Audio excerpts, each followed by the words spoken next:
Welcome to Inside WWII, your essential source for in-depth World War II history. We go beyond the timelines to explore the untold stories, key strategies, and personal accounts that shaped the greatest global conflict. If you're looking for high-quality, historically accurate content that truly brings the past to life, subscribe now.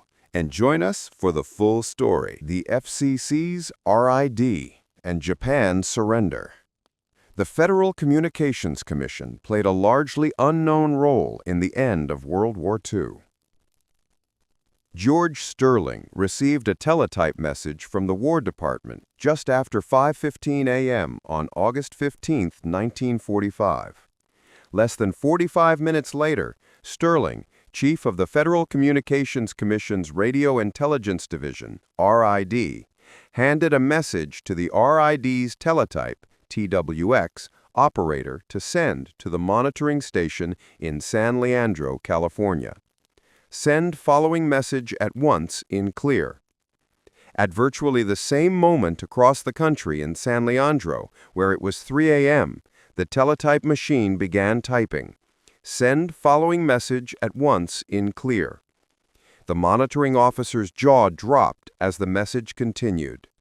Not long thereafter, the Portland and Santa Ana monitoring stations received a different TWX message from the boss. San Leandro will send important message to Japs. Listen for any station that may acknowledge. Was World War II finally ending? August 15, 1945, was an important date in United States history.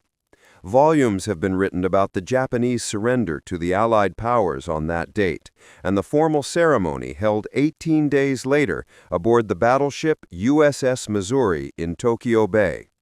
But how did the United States and Japan make contact with each other to arrange the logistics of surrender? Virtually every known story focuses on the fits and starts of VJ Day, on the hesitations that occurred as the Japanese struggled to accept surrender, the roles that Sweden and Switzerland played as the diplomatic connections between the warring countries, and the worldwide celebrations that the end of World War II produced. The full story of how the Japanese and the Allies finally contacted each other has yet to be told. This is the story of the little-known Radio Intelligence Division of the Federal Communications Commission, and how it played a key role in establishing initial contact between General Douglas MacArthur and the Japanese in order to formalize surrender and arrange the ceremony aboard the Missouri. The RID's War on Illegal Transmissions. The RID was formed on July 1, 1942, to monitor and locate enemy transmissions that threatened the United States, but it had been performing these duties for more than 30 years. Since a law was passed in 1910 to govern radio frequencies, the government had been monitoring the airwaves for illegal uses. During the 1930s, FCC engineers developed the technology and became proficient at tracking and capturing illegal transmissions, primarily among bootleggers and racetrack gamblers. Protecting the United States from illegal transmissions required a safety net of monitoring stations throughout the country. 12 primary and 90 secondary monitoring stations were established throughout the United States and its territories to accomplish that mission. After the start of World War II in 1939 and the United States' increasing attention to domestic defense, its engineers were formed into the National Defense Office of the FCC and increasingly concentrated on transmissions coming from Germany, Italy, and their sympathetic allies. Sterling's engineers proved their usefulness at locating clandestine messages when they intercepted and located a German spy operating from the German embassy in Washington, D.C., 2 days after Pearl Harbor. By August 1945, RID officers had traveled all over South America looking for clandestine transmissions by German spies, and on many occasions had helped the Army or Navy locate their downed pilots in the Atlantic or Pacific Oceans. Harnessing radio to help fight the global war. When the U.S. entered the war in December 1941, after the bombing of Pearl Harbor, monitoring officers at the Western primary stations turned their attention to Japanese transmitters. Four in particular, located in Portland, Oregon, San Leandro, California, Santa Ana, California, and Honolulu, Hawaii, focused on finding and intercepting clandestine Japanese messages, absorbing kana code, learning the frequencies over which the Japanese were most likely to transmit, and the call signs they were likely to use, and otherwise focusing on understanding the radio operating characteristics of every type of radio telegraph communications that the Japanese used. Thus, when the RID was officially formed in June 1942, it was already well schooled in the practice of maintaining a continual policing of the entire radio spectrum to ensure against clandestine radio activity. Information the RID stations collected was often turned over to several other entities, including the Army, Navy, War Department, State Department, FBI, War Communications Board, U.S. Weather Bureau, and U.S. Coast Guard. The RID's massive data collection was written into several manuals showing full particulars of all Japanese naval and military networks, as well as an additional manual of authorized occupancy of all frequencies above 30 kcs. The RID played an important role in protecting the home front and helping the United States fight World War II. Few other people knew Japanese transmissions better than the RID monitoring officers and their boss, George Sterling. Although its specific missions were secret, the RID itself was public knowledge during the war. Newspapers and magazines often carried stories about the division's accomplishments. Several articles were published in the Christian Science Monitor, the Radio News, and especially the New York Times that explained how the RID worked and described some of its exploits. Hollywood further promoted the division in 1944 when MGM produced a 20-minute film titled Patrolling the Ether, in which an RID investigator is murdered by a German spy caught transmitting from a cemetery. The German spy ring eventually is captured while transmitting from a moving automobile. While overly dramatic, RID men neither carried pistols routinely, nor were they murdered. It nonetheless accurately reported RID monitoring stations, technology, and methods, with the goal of harnessing radio to help fight the global war. Japanese surrender anticipated. By midsummer 1945, the Western primary stations devoted increased attention to monitoring Japanese transmissions from all sources. Since VE Day, and especially the bombing of both Hiroshima and Nagasaki, the Western MOs hoped the Pacific War would end too. They started paying particularly close attention to Japanese broadcasts from the Domain News Agency, which was controlled by Japan's Ministry of Communications. Although monitoring such broadcasts actually was the responsibility of the FCC's Foreign Broadcast Intelligence Service, FBIS, the RID maintained its own surveillance as well. Thus, it was at 1:50 p.m. Eastern Wartime, EWT, on August 10th, when the Portland Monitoring Office reported to Sterling that Dome announced that the Japanese were ready to accept the terms enumerated in the joint declaration which was issued at Potsdam. Any information about the anticipated end of World War II was top news, so celebrations broke out around the world when the story was reported to the public the next day, August 11th. Almost immediately, announcements of Japan's surrender were rescinded, and the world began a roller coaster ride of trying to determine whether the war was over or not.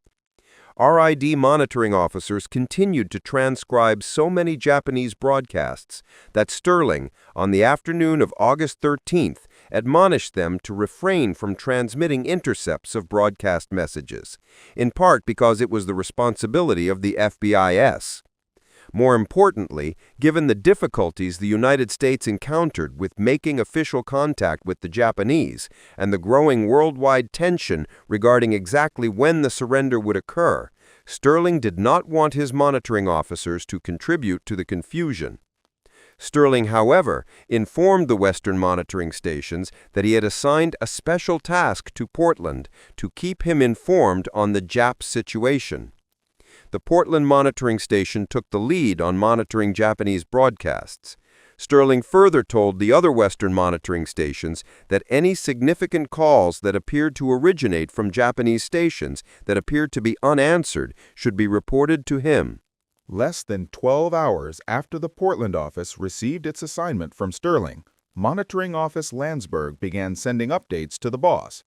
At 1:20 a.m. EWT on August 14, Landsberg notified Sterling that Domei announced the Japanese government started deliberations upon the terms of surrender. 30 minutes later, Landsberg telexed Flash, learned Imperial message accepting Potsdam Proclamation forthcoming. A demanding press. The Western MOs waited for the expected announcement, but the airwaves remained silent on that score. Meanwhile, U.S. newspapers ran story after story about the anticipated Japanese surrender. The Washington Post, in particular, reported that the Japanese foreign minister visited the emperor on August 13th and cited the FCC as its source. Remembering Sterling's admonition from just the day before, the MO at the San Leandro station assured Sterling that no information being reported in the news is coming from here. By now, the demand for current information was so high, a San Francisco area reporter contacted the San Leandro station about doing an interview. Sterling initially gave permission, but almost immediately rescinded it. The information the reporter sought was in the FBI's area of expertise. Permission will be given after present crisis, if then desired, Sterling wrote to the San Leandro station. You are instructed to refer all telephone calls to the supervisor of the Western area which are received from representatives of government agencies, the press, and public requesting information on radio communications pertaining to the current negotiations between the Allies and the Japanese. Sterling was determined that the monitoring officers under his leadership would not be responsible for leaking information. As tension around the world grew, Sterling tapped into the detailed information on which the RID's outstanding reputation was built. He asked Landsberg which Japanese frequencies were likely to be active at 11 p.m. EWT. Landsberg responded using the J codes assigned to Japanese stations: JUP, JUD, 11,655 to 15,880 kc, JZJ, JLT3, 11,800 kc to 15,225 kc. These are the only frequencies we have knowledge of that will be active at 11 p.m. EWT. However, on especially important announcements, Japs have been known to put all their transmitters on the air.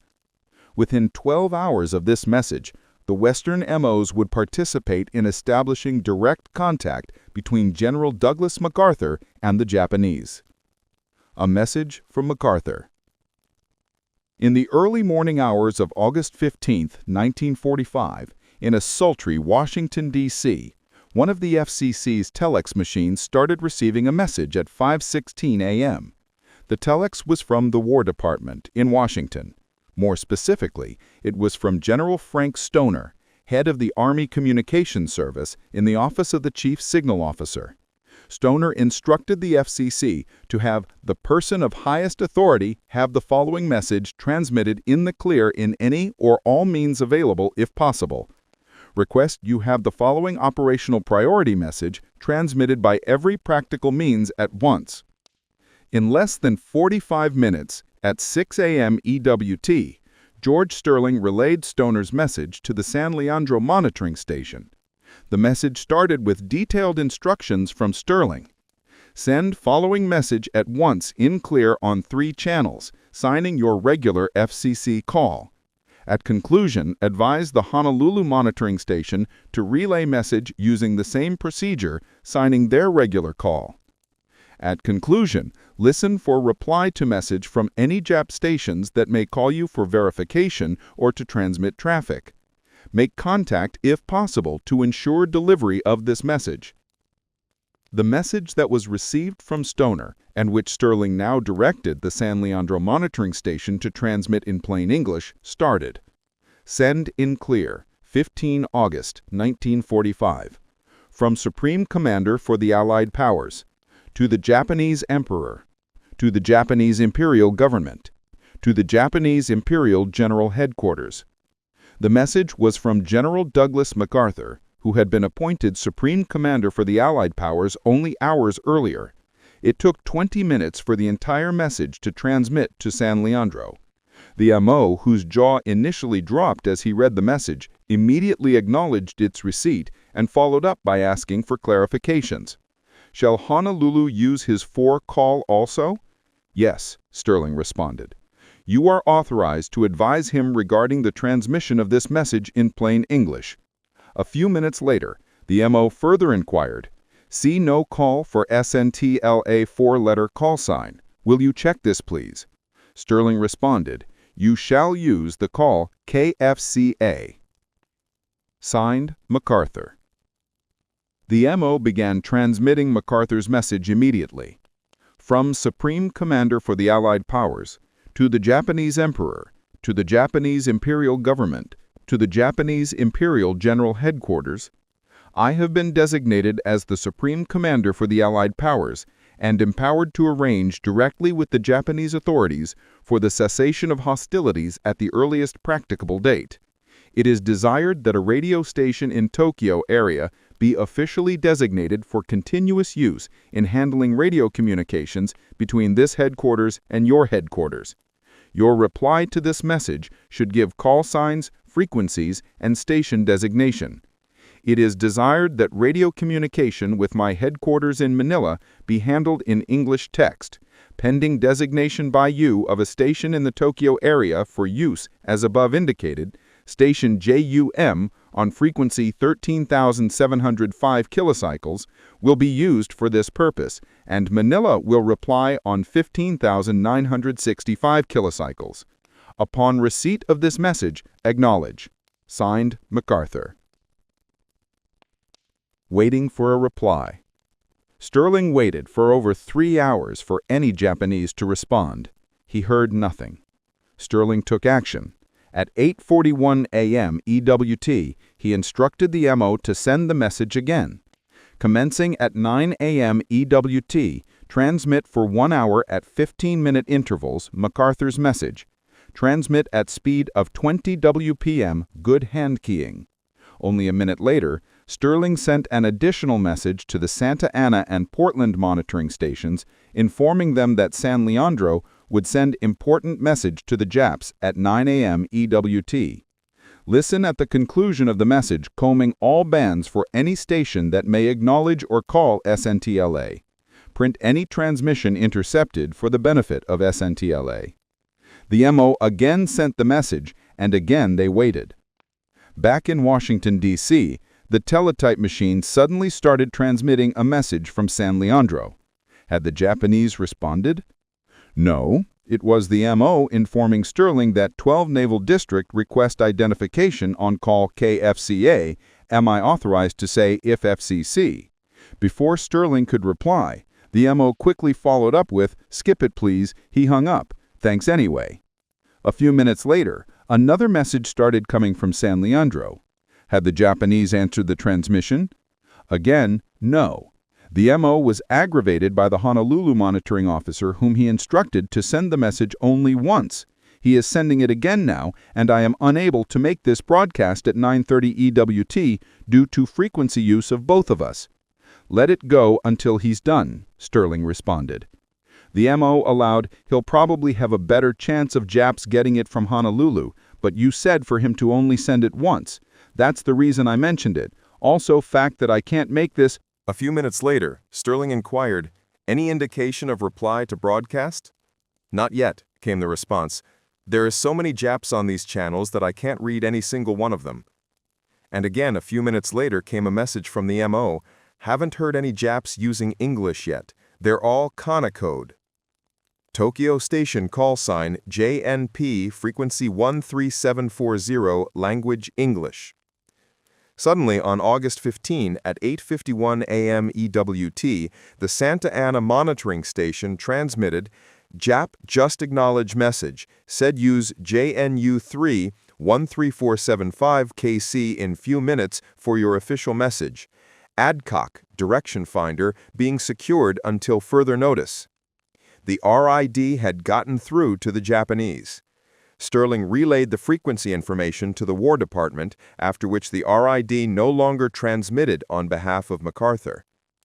Over the next 36 hours, however, the RID continued to monitor the transmissions between MacArthur and the Japanese as they arranged for their emissaries to meet. At 10:35 a.m. EWT on August 16, the Washington RID office received a message from the Portland station. The Japanese government had just sent a lengthy message to MacArthur in which the Japanese announced they were in receipt of message of the United States government transmitted to us through the Swiss government, and of a message from General MacArthur received by the Tokyo Radiograph Office, and desire to make the following communication that His Majesty the Emperor issued an imperial order at 1600 o'clock on August 16th to the entire armed forces to cease hostilities immediately. The Japanese further asked MacArthur to communicate with them on Tokyo Station call sign JNP, frequency 13740, language English, in order to make sure that we have received without fail all communications sent by General MacArthur. We beg him to repeat his message on the same frequency. 90 minutes later, at 11:37 a.m. EWT, another message arrived from the Portland station containing additional information transmitted from the Japanese to MacArthur. This transmission included detailed information about the route that the Japanese military leaders would take to arrive in Manchuria, China, and the South. Less than an hour later, at 12:30 p.m. EWT, Landsberg at the Portland station transmitted the contents of a Dome broadcast to Sterling. Flash, the Imperial headquarters are endeavoring to transmit the Imperial order to every branch of the forces, but before it took full effect, a part of the Japanese air forces is reported to have made attack on the Allied bases and fleets in the south. While the Imperial headquarters are trying their best to prevent the reoccurrence of such incidents, the Allied fleets and convoys are again requested not to approach Japanese home waters until cease arrangements are made. The next morning, at 9:53 a.m. EWT, the Portland office transmitted a long transcription of a Dome broadcast regarding Japan's surrender. As enunciated in Imperial message, the Potsdam Declaration was accepted because war situation has developed not necessarily in Japan's advantage, while general trends of the world have all turned against her interests. The Dome asserted that the Japanese people should not take an attitude that Japan would not have been defeated if the military had used different strategies, if some countries had remained neutral, or the atomic bomb had not been dropped. At 4:15 p.m. EWT on August 16, 1945, Sterling ordered the San Leandro and Portland monitoring officers to discontinue copying coded material from Japan, also cease copying point-to-point traffic between MacArthur and Japan and vice versa. Make certain that no one on your staff is making such copy. 33 minutes later, both stations acknowledged receipt of Sterling's directive and bowed out of their role in the Japanese surrender. Who made first contact with the Japanese? As the excitement of VJ Day and the end of the war swelled, news media became interested in the FCC's role in the surrender. The New York Times was one of the first to publish the story on page 1 of its August 16th edition. Two messages addressed to Tokyo first asked for the establishment of radio communications between Tokyo and the Manila headquarters. They got the story right, but did not name the Radio Intelligence Division or the men who actually transmitted MacArthur's message.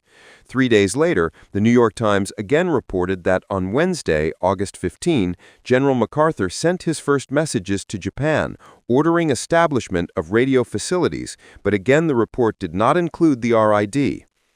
The Oregonian asked Landsberg at the Portland station for information about the Dome broadcast in which the Japanese accepted the Potsdam Declaration. Landsberg asked Sterling's permission to provide the information and reminded the chief that, quote, the Dome broadcast in question was picked up by both RID and FBIS at the same time, unquote. The answer probably was not what Landsberg wanted to hear, since, quote, interception of Dome was an FBIS show and RID was being used as a backstop, unquote. It is only ethical that FBIS personnel names be mentioned, unquote. In any case, the Oregonian wanted to know who heard the first broadcast that the Japanese were surrendering as opposed to who heard the first response to MacArthur's message. The request may have encouraged Sterling to pinpoint information, however. On August 17, he queried the West Coast monitoring stations asking who made first contact with the Japanese following the MacArthur message. Specifically, he wanted to know what U.S. station, either military or commercial, made first contact. The Western monitoring stations combed their records of transmissions made during those tense hours. 90 minutes later, the MO in San Leandro responded, quote, have no available record of U.S. contact with Jap stations prior to Santa Ana at 8:51 a.m. EWT on the 15th, unquote. A day later, the Portland station confirmed the information, quote, no record before Santa Ana at 8:51 a.m. EWT, unquote. As far as George Sterling and the monitoring officers were concerned, the first direct contact to establish the logistics of surrender between the Japanese and the United States occurred through the RID.